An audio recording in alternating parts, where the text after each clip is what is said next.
Morning everybody, it's lovely to see you this morning on Facebook Live. Basically I'm just going to recap what we did in the Zoom service using the readings for today, particularly Matthew 9, and I'm going to just read for you now Matthew 9 and the end of Matthew 9 and the beginning of chapter 10. Then Jesus went about all the cities and villages, teaching in their synagogues and proclaiming the good news of the kingdom and curing every disease and every sickness. When he saw the crowds, he had compassion for them because they were harassed and helpless, like sheep without a shepherd. Then he said to his disciples, "The harvest is plentiful, but the labourers are few.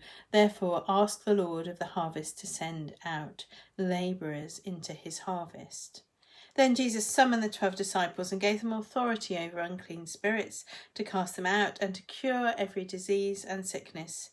These are the name of the 12 apostles. First, Simon, known as Peter, and his brother Andrew, James, son of Zebedee, and his brother John, Philip and Bartholomew, Thomas and Matthew the tax collector, James, son of Alphaeus and Thaddeus, and Simon the Canaanian, and Judas Iscariot, the one who betrayed him.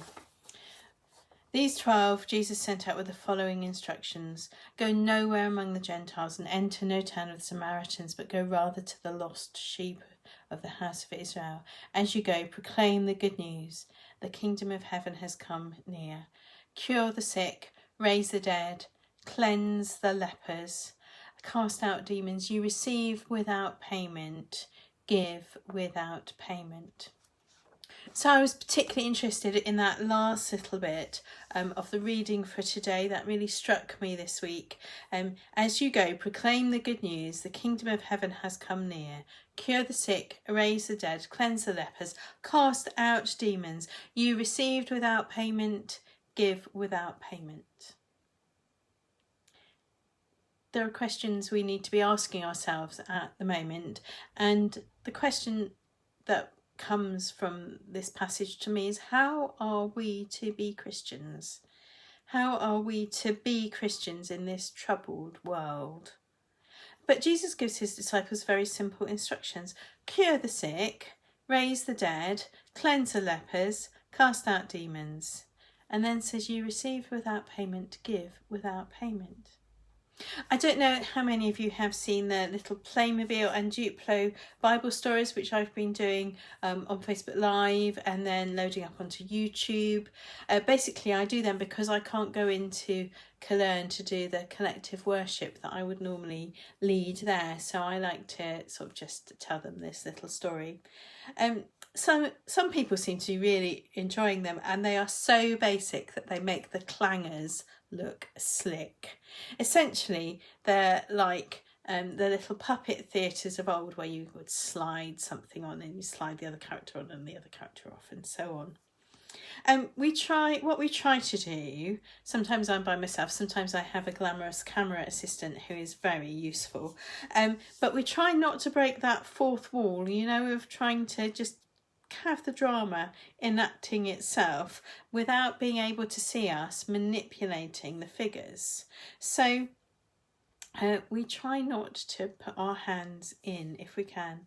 Anyway, when we did the story of the Good Samaritan, there was no way that we could actually get the injured person onto the donkey without using a hand. I was trying to use a little thread string. I pulled him over with that. He went down beautifully with that, but no, we could not use the same thread to get him onto the donkey. So in the end, I had to just put my hand in, put him on the donkey before the Samaritan and the donkey and the injured man travelled off on their piece of brown cardboard over to the inn. The Samaritan in that story was doing the things that Jesus had told his disciples he wanted them to do. He was curing the sick and raising to life a man whom others had consigned to be dead. He didn't do it with super science. He didn't do it with special medicine. He did it with a donkey, some wine and olive oil, and some money. I wonder who has made the biggest transformative impact for good on your life. Who was it who has turned you from a desperate situation to a good situation, or even just to a slightly better situation? Who has rescued you and put you on their donkey? Who has cured you when you were sick? Who has raised you from a depth of darkness? Who has cleansed you when you were mired through your own fault or through some no fault of your own? If you're a good Sunday school attender, then you might be itching to go, Miss, Jesus, Jesus, Jesus at this point. And the answer of Jesus is true. But Jesus sent his disciples to be his presence in those different places, to bring about those transformations. Who was that disciple of Jesus who did that for you? Who was Jesus for you? We need to give thanks for those people who have acted in that way in our lives. Sometimes it might just have been a word or a sentence, a word of kindness and love in a difficult situation. Sometimes it might have been money or a donkey ride or something else which had power in our life to heal or to lift us. We do need to give thanks for those people, but we also need to be those people. We might complain that we have nothing to give, nothing with which to heal. But the Good Samaritan only had a donkey, olive oil, wine and some money.